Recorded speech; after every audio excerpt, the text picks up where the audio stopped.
మన ముకుందాలో లాంగ్ హారాల పండుగ నవంబర్ 8 నుంచి 16 వరకు ఫ్లాట్ 9.99% VA తో వివరాలకు సంప్రదించండి. నమస్తే రమ్మగారు. నమస్తే జయ. తంత్రలోకుడు మరి అక్కడికి వెళ్ళాడు, ఆ ద్వీపానికి. అక్కడ ఏం జరిగింది రమ్మగారు? గండభేరుండ పక్షులు పిల్లలున్నాయి. వీడి నుంచునున్నాడు కింద. ఏమనిపిస్తుంది తంత్రలోహడికి? పక్షులు ఉంటే వాటితో మాట్లాడి వెళ్ళేవాడిని, ఇప్పుడు పిల్లలు ఉన్నాయి, వీటిని ఏం చేస్తాను నేను? అయ్యో, నా మిత్రుడు ఏమైపోతున్నాడు అక్కడ ఆ అమ్మాయి కోసం. నాలాంటి మిత్రుడి వల్ల ప్రయోజనం ఏముంది? ఇంత ప్రయత్నం చేసినా చివరికి ఏం అవ్వలేదుగా. నీకు ఎండ్ రిజల్ట్ అనేది ఒక పాయింట్ ఉంటుంది ఎప్పుడు కూడా. ఇంత చేసి కూడా నేనేం చేయలేకపోతున్నాను ఏమిట్రా అని చూస్తుంటే పక్షి పిల్లలు రెండు కేవు కేవు కేవు కేవు కేవు కీచ్ కీచ్ కీచ్ కీచ్ అని అరుస్తూ వినపడి. ఎందుకు అరుస్తున్నాయి అవి? అది చూసేసరికల్లా ఆ చెట్టు మీదకి ఒక కృష్ణ సర్పం ఒకటి పాకుతుంది. పాము వస్తుందని పిల్లలు అరుస్తుంది. ఇతను ఏం చేశాడు? ఒక్క ఎగిరెగిరి బొర్రలో ఖడ్గం ఉంది అతను, ఆ రెండు ముక్కలుగా ఆ సర్పాన్ని కొట్టేశాడు. సర్పం ఢామని రెండు ముక్కలు కింద పడి. ఆ పక్షి పిల్లలు రెండు కృతజ్ఞతలు కృతజ్ఞతలు అని వాటి భాషలో కిచకిచ అన్నాయి. ఇతను పర్వాలేదు, ఏం పర్వాలేదు, చిన్నపిల్లల్ని రక్షించడం నాకు సంతోషమే అన్నాడు. అనగానే వాటికి అర్థమైంది, తమ భాష అతనికి అర్థమవుతుంది. ఎందుకు వచ్చావు, నువ్వెవరు, ఏమిటి అని అడిగితే, ఒక పని మీద వచ్చాను, ఒక సహాయం కావాల్సి వచ్చానంటే, సరే నువ్వు చెట్టు వెనకాల దాక్కో, ఇక్కడ కనపడద్దు.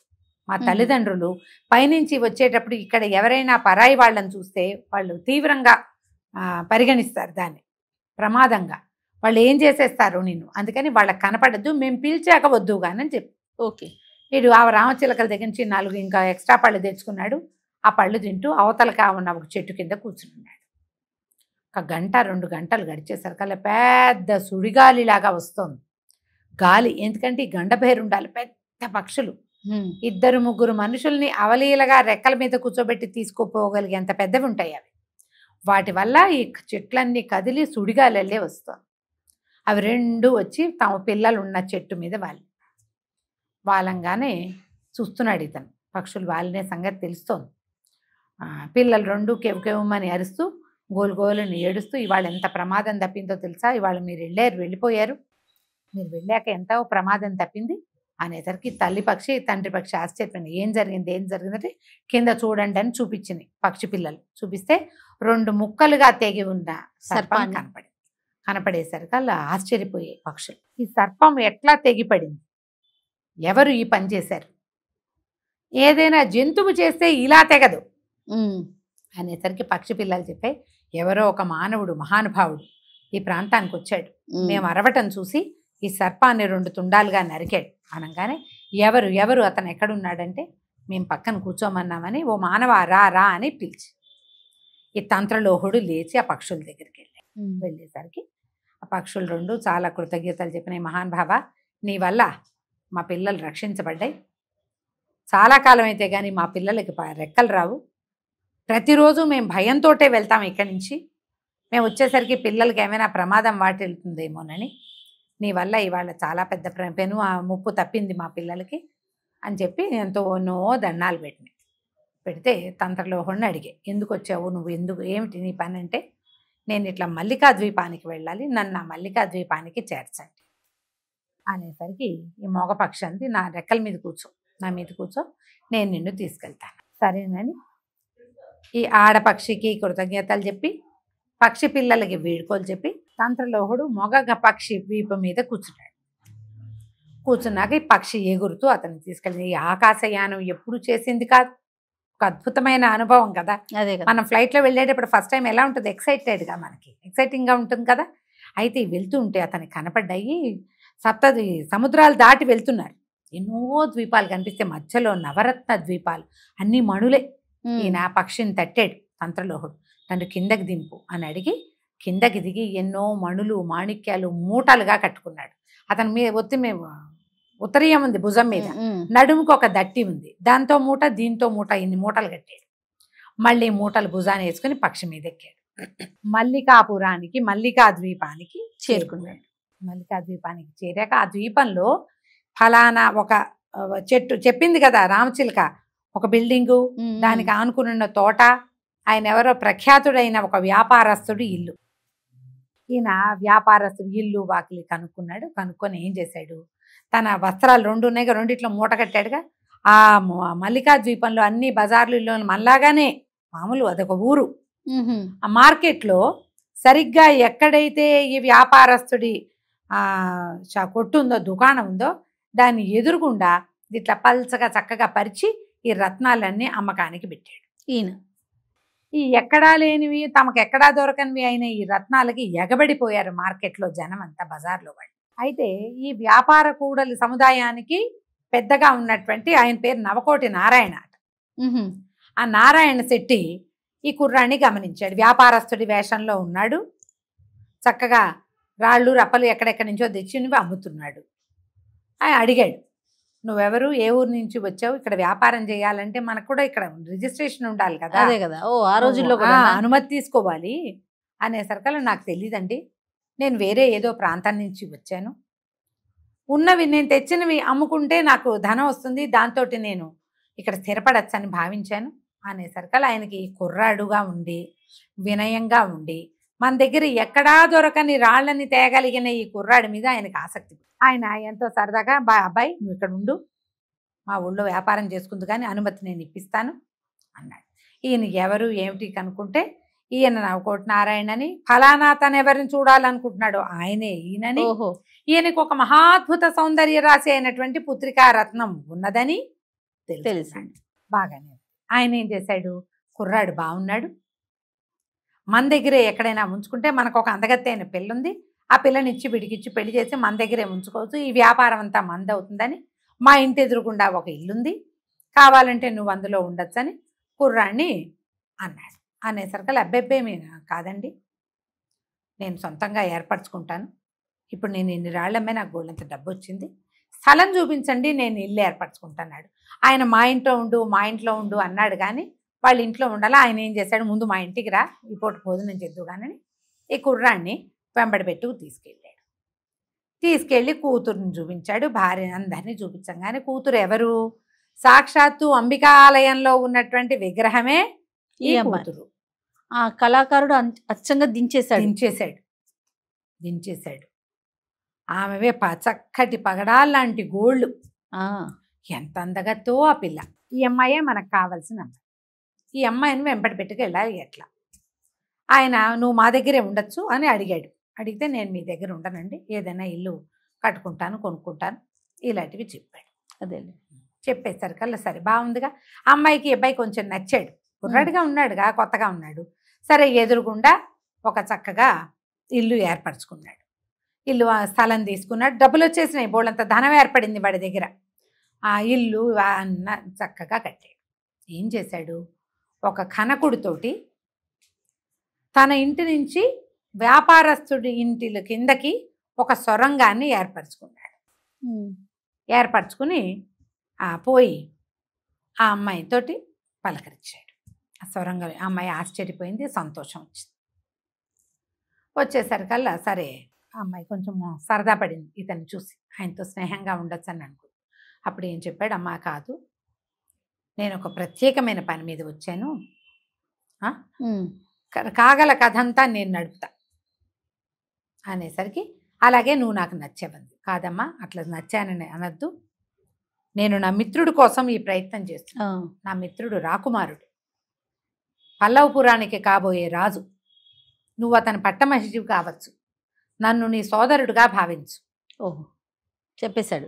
చెప్పేసరికి సరే అమ్మాయి ఒప్పుకుంది. తన ఇంట్లో తను ఈ లోపల కింద నుంచి సొరంగం ఏర్పరిచాడు కదా, ఈ మొత్తం ఇల్లు గృహప్రవేశం అది అయ్యాక ఈయన ఏం చెప్పాడు, ఈ కుర్రాడు చెప్పాడు, గృహప్రవేశానికి ముందే చెప్పాడు, నేను వివాహితుణ్ణి, నా భార్యని పిలిపించుకుంటాను, మా భార్య కూడా వస్తుంది, అందుకని నేను మీ ఇంట్లో ఉండను, నాకు వేరే ఇల్లు కావాలని అడిగింది, నేను ఒక్కడే అనుకుంటే మీ ఇంట్లో ఉండొచ్చు అనేసరికి నారాయణ శెట్టికి ఏమనిపిస్తుంది, అయ్యో వీడికి పెళ్ళి అయిపోయిందా, మన పిల్లనిచ్చి పెళ్లి చేద్దాం అనుకున్నామే అనుకున్నాడు కానీ ఇంకా ఊరుకున్నారు. రకరకాల వస్తువు సామాగ్రి అంతా చేర్పించాడు, ఇల్లంతా చక్కగా రెడీ చేయించాక గృహప్రవేశము మీరందరూ సకుటుంబ పరివార సమేతంగా అందరూ రండి అన్నాడు. సరే నారాయణ శెట్టి గారు ఇంట్లో వాళ్ళందరికీ బంధువర్గానికి అందరికీ చెప్పాడు, మన ఎదురుగుండా కొత్తగా ఇల్లు కట్టుకున్న తంత్రలోహుడికి గృహప్రవేశము రమ్మన్నాడని అందరికీ చెప్పాడు. ఆయనకి ఎవరు చుట్టాలు లేరు, తంత్రలోహుడు ఒంటరిగాడు, అవును మీ చుట్టాలే మా చుట్టాలు అన్నాడు. సరే ఏం చేశాడు, ఈ మన రుక్మిణికి ఈ అమ్మాయి పేరు ఏంటంటే, ఈ నారాయణ శెట్టి గారి కూతురు పేరు రుక్మిణి. అమ్మడు నువ్వు చక్కగా మీ నాన్న పిలుస్తాడు ఫంక్షన్కి వెళ్దాను రమ్మని, తలనొప్పిగా ఉందని మానే, నువ్వు ఈ ఇది ఉందిగా సొరంగంలో నుంచి వచ్చేసి ఇక్కడ నా భార్యగా కనపడు వీళ్ళందరికీ అని చెప్పాడు. సరే ఫంక్షన్ వచ్చింది, తెల్లవారింది, వీళ్ళింటికి భోజనానికి వెళ్ళాలి. నారాయణ శెట్టి గారు చుట్టాల పక్కలందరికీ చెప్పాడుగా, మనమే వీడి ఫంక్షన్ని సుసంపన్నం చెయ్యాలి, గృహప్రవేశం మహోత్సవాన్ని అని అందరికీ చెప్పాడు. ఆయన బావమరుదులు వారావీర అంతా వచ్చారు. ఏముంది వాళ్ళ ఇంట్లో ఫంక్షన్కి వెళ్ళి భోజనం చేసి వస్తాం. ఈ కుమార్తెను కూడా అమ్మాయి తయారవ్వమంటే, అబ్బో పొద్దు నుంచి నాకు వాంతులు అవుతున్నాయి, నాకేమో తలకాయ నొప్పిగా ఉంది, తల గుడ్డ కట్టుకుని ఉన్నాను నాన్న, ఈ అవతారంతో నేనేమొస్తాను, మీరంతా వెళ్ళండి. పిల్లని విడిచిపెట్టి వీళ్ళు వెళ్ళారు. భార్య భర్త చుట్టం పక్కన వచ్చిన వాళ్ళందరూ వెళ్ళారు. వెళ్ళేసరికల్లా ఇతను ఏం చేశాడు, చక్కటి చీరలు ఏవో తెప్పించి ఈ రుక్మిణికి ఇచ్చాడు. ఆ అమ్మాయి దగ్గర ఉన్న చీర కాదు, చాలా బహు అందమైన వస్త్రం తెప్పించాడు. కొన్ని బట్టలు తెప్పించి ఉంచాడు అనమాట. ఆ పిల్ల చక్కగా వస్త్రం కట్టుకుని గృహప్రవేశంలో పాల్గొంది. దూరం నుంచి ఇప్పుడు పెళ్లి కూతురు ఎవరు, అతని భార్య గబాలను వెళ్ళి మొహంలోకి ఎవరు చూస్తారు, కానీ దూరం నుంచి చూసి ఇదేమిటి మన పిల్లల్లే ఉంది అనుకుంటున్నాడు ఈయన, కూతురల్లేనే ఉందని. బావమరుదులు వాళ్ళు అన్నారు, మన పిల్ల మన ఇంట్లోనే ఉంది, ఏదో అతని భార్య కాస్త పోతుంది, మన పిల్ల పోలికలో ఉన్నట్టుంది, అదేదో వస్త్రం వెరైటీగా కట్టుకుంది, మన పిల్లేం కాదు బావా అన్నాడు బావమరిది. అన్నాక 2 సార్లు 3 సార్లు వేసరికి తన కూతురే అనిపించడం మొదలుపెట్టింది. ఆ అమ్మాయి అటు ఇటు తిరిగి అందరితోటి మాట్లాడుతుంది. ఈ నారాయణ శెట్టి గారి కూతురు అందగత్తని చుట్టుపక్కల చుట్టాలందరికీ చాలా మందికి తెలుసు, కానీ ఆ పిల్లని మొహంలో మొహం పెట్టి చూసిన వాళ్ళు ఎవరూ లేరు అక్కడ. అదే కొంతమందికి తెలుసు, కానీ ఈ అలంకారము, ఈ వస్తువు, ఈ చీరలతోటి కాస్త పోలిగ్గా ఉన్నది. పైగా ఇక్కడ భారీగా నటిస్తుంది, కొంచెం వందనంగా నడుస్తుంది, మామూలుగా చెంగుమని నడిచే పిల్ల. అయితే బావమరిది అన్నాడు, బావ ఓ పని చేస్తా, నేను అలా పక్క నుంచి వెళ్ళి అమ్మాయి కూర్చుంది కదా, ఈ నేతిగిన్న చేత్తో పుచ్చుకుని వెళ్ళినట్టు వెళ్ళి కోక మీద వలకపోసేస్తాను చీర మీద. ఇప్పుడు మన ఇంటికి వెళ్ళాక ఒకవేళ మన అమ్మాయే అనుకో, ఆ కట్టిన చీర నేతి వాసన వస్తుందో లేదో చూస్తే సరిపోదు. ఓకే అనేసరికి సరేనా. ఏం చేశాడు ఈ మావయ్య, ఈ పిల్ల మేనమామ నేతి గిన్నె పుచ్చుకుని, నేతి జారీ ఉంటుందిగా భోజనాల్లో వడ్డంలో, నెయ్యి పూసాడు. చీర తడిసింది నేతి కొద్దిగా ఒక పక్కన. కానీ వీడున్నాడు తంత్రలోహుడు, మంత్రి గారు అబ్బాయి కదా, పిచ్చ తెలివి. ఫంక్షన్ పూర్తయింది, ఎవరి దారిన వాళ్ళు జనాలు బయటికి వెళ్తుంటే, అమ్మా నువ్వు ఇంకా విశ్రాంతి తీసుకోమని భార్యని లోపలికి పంపించాడు. ఈ రుక్మిణి పంపించి వెళ్ళేటప్పుడు ఏం చెప్పాడంటే, ఇలాంటిదే ఇంకో వస్త్రం ఉంది, మా పద్ధతిలో కాకుండా మీ పద్ధతిలో కట్టుకో, ఈ చీర ఇక్కడే దిగవిడిచి వెళ్ళిపోమన్నాడు. ఓహో, నేతి వాసన రాకుండా. ఆ అమ్మాయి ఏం చేసింది, ఆ చీర అక్కడ విడిచేసి వేరే చీర, అదే రంగు చీర కట్టుకుని ఇంటికి వెళ్ళి పడుకుంది. ఈ అమ్మాయి ఏమో సొరంగంలో నుంచి వెళ్ళిపోయింది.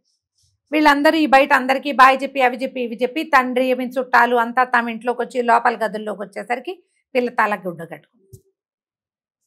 చీర కొంచెం అటు ఇటుగా అదే రంగు చీరగానే కనపడుతుంది. ఈయన ఏమన్నాడు, నారాయణ, అమ్మాయి ఎవరో వచ్చారు పెద్దవాళ్ళు, వాళ్ళతోటి నీ జాతకం చెప్పిస్తాను, వస్త్రం చూసి చెప్తారట, కట్టుకున్న చీర విడిచి ఇవ్వమ్మా అన్నాడు. ఓహో సరే నాన్న అని పిల్ల ఏం చేసింది, కట్టుకున్న చీర విడిచి మడత పెట్టి ఆయన చేతిలో పెట్టి ఇంకో చీర కట్టుకుని ఆ చీర మడిచి వచ్చింది. ఈయన బయటికి తీసుకొచ్చి చీర అంతా పరిశీలించి చూశాడు, ఎక్కడ నేనే చుక్క కూడా లేదు, వాసన లేదు, చుక్క లేదు. సో మన పిల్లే, అతని భార్య. ఎవరైనా వెళ్ళినప్పుడల్లా అమ్మాయి వచ్చి కనపడుతుంది. కొద్ది రోజులు గడిచాక ఏమైంది, ఒకనాడు ఈయన ఏం చెప్పాడంటే, మా అత్తవారిని ఇచ్చి కబురు వచ్చిందండి, మేము మా ఊరు వెళ్ళొస్తాము అని చెప్పాడు. ఈడికి నవకోట నారాయణ గారికి.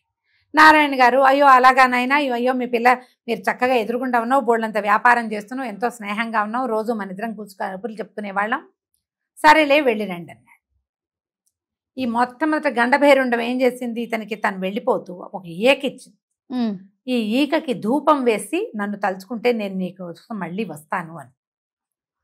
గండభైరుండం ఈక దాచిపెట్టుకున్నాడు అతను. ఓహో సరే ఏమైంది, ఈ అమ్మాయికి రుక్మిణికి చెప్పాడు, చల్లగా నువ్వు బయలుదేరి వచ్చేయమ్మా నాతోటి అంటే, ఆ అమ్మాయి తయారైపోయింది. భార్య భర్త ప్రయాణానికి సిద్ధపడ్డారు. ఏదో గుర్రాలు ఎక్కి వెళ్తారు, రథం సిద్ధం చేసుకున్నారు. ఈ పిల్లకి ఏడుపు వచ్చింది, అమ్మా నాన్నని వదిలిపెట్టిపోతూ. అయితే ఇదని అన్నాడు మన తంత్రలోహుడు, అమ్మా పెద్దవాళ్ళు మన పక్కనే ఉన్నారు, గృహప్రవేశం అంతా సుసంపన్నం చేయించారు, వెళ్ళి అమ్మా నాన్నలతో సమానం వారికి దండం పెట్టరా అమ్మ అంటే, ఈ అమ్మాయి పోయి ఏం చేసింది, తన అమ్మ నాన్నకే చక్కగా దండం పెట్టుకుంది. దండం పెట్టింది పరమ ప్రీతితోటి. వాళ్ళు కూడా అబ్బా పిల్లని అత్తవారింటికి పంపిస్తున్నట్టుగా ఆ అమ్మాయిని పంపించారు, సాగనంపారు. రథం ఎక్కి వీళ్ళు ఊరి చివరికి వచ్చాక ఇతను ఈక చూసి ఈకని ధూపం వేశాడు. గండభైరుండ పక్షి వచ్చింది. గండభైరుండం మీద ఎక్కి దేవాలయం దగ్గర దిగిపోయారు. అబ్బా, ఈ మన రాజుగారి అబ్బాయి దేవాలయంలో కూర్చుని ఉన్నాడు. ఈ అమ్మాయి ఏం చెప్పాడంటే, అమ్మా నేను బయటే ఉంటా, నువ్వేమో లోపలికే ఆ విగ్రహం వెనకాల నుంచు. రాజుగారి అబ్బాయిని ఆ విగ్రహాన్ని చూసి మాట్లాడుతుంటాడు కదా, సమయంలో బయటికి రా, నువ్వు ఎట్లా వచ్చావని అడుగుతాడు. నేనే తీసుకొచ్చానని చెప్పు, కానీ ప్రమాదవశాత్తు నేను చనిపోయానని చెప్పు. ఎందుకంటే రాకుమారుడికి ఇప్పుడు నేను ఇంత ప్రేమతో, రాకుమారుడి మీద ప్రేమతో ఇంత ప్రయత్నం చేసి నేను తీసుకొచ్చా, ఆయనకి నా మీద కూడా అంత ప్రేమ ఉందో లేదో నాకు తెలుసుకోవాలని ఉందని చెప్పి. సరే అమ్మాయి పోయి వెళ్ళి నుంచు. రాకుమారుడు చూశాడు, అంత చేతులు పుచ్చుకున్నాడు. స్వప్నసుందరివి నువ్వు, ఈ శిల్పసుందరివి ఇట్లా ఇలా ఎలా వచ్చేసావు అంటే, మీ స్నేహితుడైన తంత్రలోహుడే నన్ను ఇక్కడికి తెచ్చాడు. ఏంటి అంత ప్రయత్నం చేశాడా నీకోసం, ఎట్లా తెచ్చాడు అంటే ఈమెది గబగబా చెప్పింది, ఇట్లా ఇట్లా చేసి నన్ను తీసుకొచ్చాడు. తంత్రలోహుడేడి అన్నాడు. ఆయన వచ్చేటప్పుడు పక్షి మించి పడిపోయి మరణించాడండి. ఆనంగానే రాజకుమారుడు నిర్ఘాంతపోయాడు. ఏంటి చచ్చిపోయాడా తంత్రలోహుడు? వాడు వస్తాడని, నిన్ను నా కోసం తెచ్చిస్తాడని ముందు నిన్ను కౌగలించుకుని తర్వాత తంత్రలోహుడిని కౌగలించుకుందామని అనుకున్నానే. నన్ను కావలించుకోవడానికి నా స్నేహితుడు లేడా? చిన్నప్పటి నుంచి మేమిద్దరం కలిసే ఉన్నాం. తంత్రలోహుడు లేని ప్రాణం ఎందుకు అని డొక్కల్లో పిడిబాకు ఒకటి తీసి ఠకీమని పొడి చేసుకున్నాడు రాజకుమారుడు. అయ్యో, పడిపోయాడు నేల మీద. పడిపోగానే ఈ అమ్మాయి ఆశ్చర్యపోయింది. ఇంత ప్రేమ, ఇంత స్నేహమా? అయ్యో, ఇంత ప్రేమించే వాడితోటి, స్నేహం కలిగిన వాడితోటి కలిసి ఇంత దూరం వచ్చి అంత స్నేహము కలిగిన వాడితోటి జీవితం పంచుకునే అవకాశం లేకుండా పోయిందే. ఇతని కోసం తేబడ్డాను, నేనే రకంగా వెనక్కెళ్ళను. అతడేమో సోదర సమానుడైపోయాడని ఆ అమ్మాయి ఆ కత్తి తీసుకుని తను పొడుచుకొని చచ్చిపోయాడు. బాగుంది. ఎప్పటికీ రాజకుమార్తె అమ్మాయి పేరు రుక్మిణి బయటికి రాలేదు, రాజకుమారుడు బయటికి రాలేదని తంత్రలోహుడు లోపలికి వచ్చాడు. ఈ చచ్చిపడి ఉన్న రాకుమారుణ్ణి రుక్మిణిని చూసేసరికి నిర్ఘాంతపోయాడు. ఇంత ప్రయత్నం చేశానే, ఇదంతా వృధాయేనా? పరమ దుఃఖంతో చచ్చిపడి ఉన్న తన మిత్రుణ్ణి చూసి తను కాపాడి, అంటే తను ఎంత శ్రమపడి తీసుకొచ్చిన రుక్మిణి మృతకాళేబరాన్ని చూసేసరికల్లా ఆగలేక తంత్రలోహుడు కూడా పొడుచుకుని చచ్చిపోయాడు. ఈ పొడుచుకుని చచ్చిపోయిన 10 నిమిషాలకి పురోహితుడు వచ్చాడు. శిల్పసుందరి స్వరూపంలో నేల మీద చచ్చిపడి ఉన్న ఆ మృతకళేబరాన్ని చూసి పక్కన చచ్చిపడి ఉన్న రాకుమారుడిని రోజు చూస్తున్నాడు. ఎన్ని రోజుల్లో గడిచింది, అవును, రాకుమారుడు చచ్చిపోయాడు. ఈ రాకుమారుని ఇక్కడికి తీసుకొచ్చిన తంత్రలోహుడి శరీరాన్ని కూడా చూసేసరికల్లా ఆయన అయ్యో దేవాలయంలో ఇంత పని జరిగిందే, ఇదేమిటి ఇట్లా జరిగింది అని కానీ దుఃఖంతో ఆయన కూడా కత్తి తీసుకుని పొడుచుకుని చచ్చిపోయాడు. 4 మృతకళేబరాలు ఉన్నాయి అంబికా ఆలయంలో. భక్తులు వారా వీరా అందరూ చేరారు. అయ్యో అయ్యో ఇదేమిటి ఇంత జరిగింది, ఒకళ్ళ తర్వాత ఒకళ్ళు వీళ్ళందరూ మరణించటం ఏమిటి, ఈయనెవరు, ఆయనెవరు, ఆవిడెవరు, ఈయనేమో పురోహితుడుగా ఉన్నాడు, ఈ కుర్రాన్ని రోజు చూస్తున్నామే, ఈ పిల్లని అప్పుడు చూశారు, శిల్పంలాగా ఉంది పిల్ల. ప్రజలంతా హాహాకారాలు చేశారు. దేవాలయ పవిత్రతంతా పోయింది అని అమ్మ అమ్మ అమ్మ అని అమ్మవారిని పరిపరి విధాలుగా పిలిచారు. ఇంతలో అశరీరవాణి వినపడి, ఇదొక కారణం వల్ల జరిగింది కానీ అంతకంటే దేవాలయ పవిత్రత ఏ రకంగానూ భంగం కాదు. వీళ్ళు 4 పునర్జీవితులు అవుతారని అమ్మవారి వాణి వినపడింది. నా సన్నిధిలో ఉన్నటువంటి జలాన్ని, మంత్రజలాన్ని తెచ్చి చల్లండి అని ఆజ్ఞ వినిపించింది.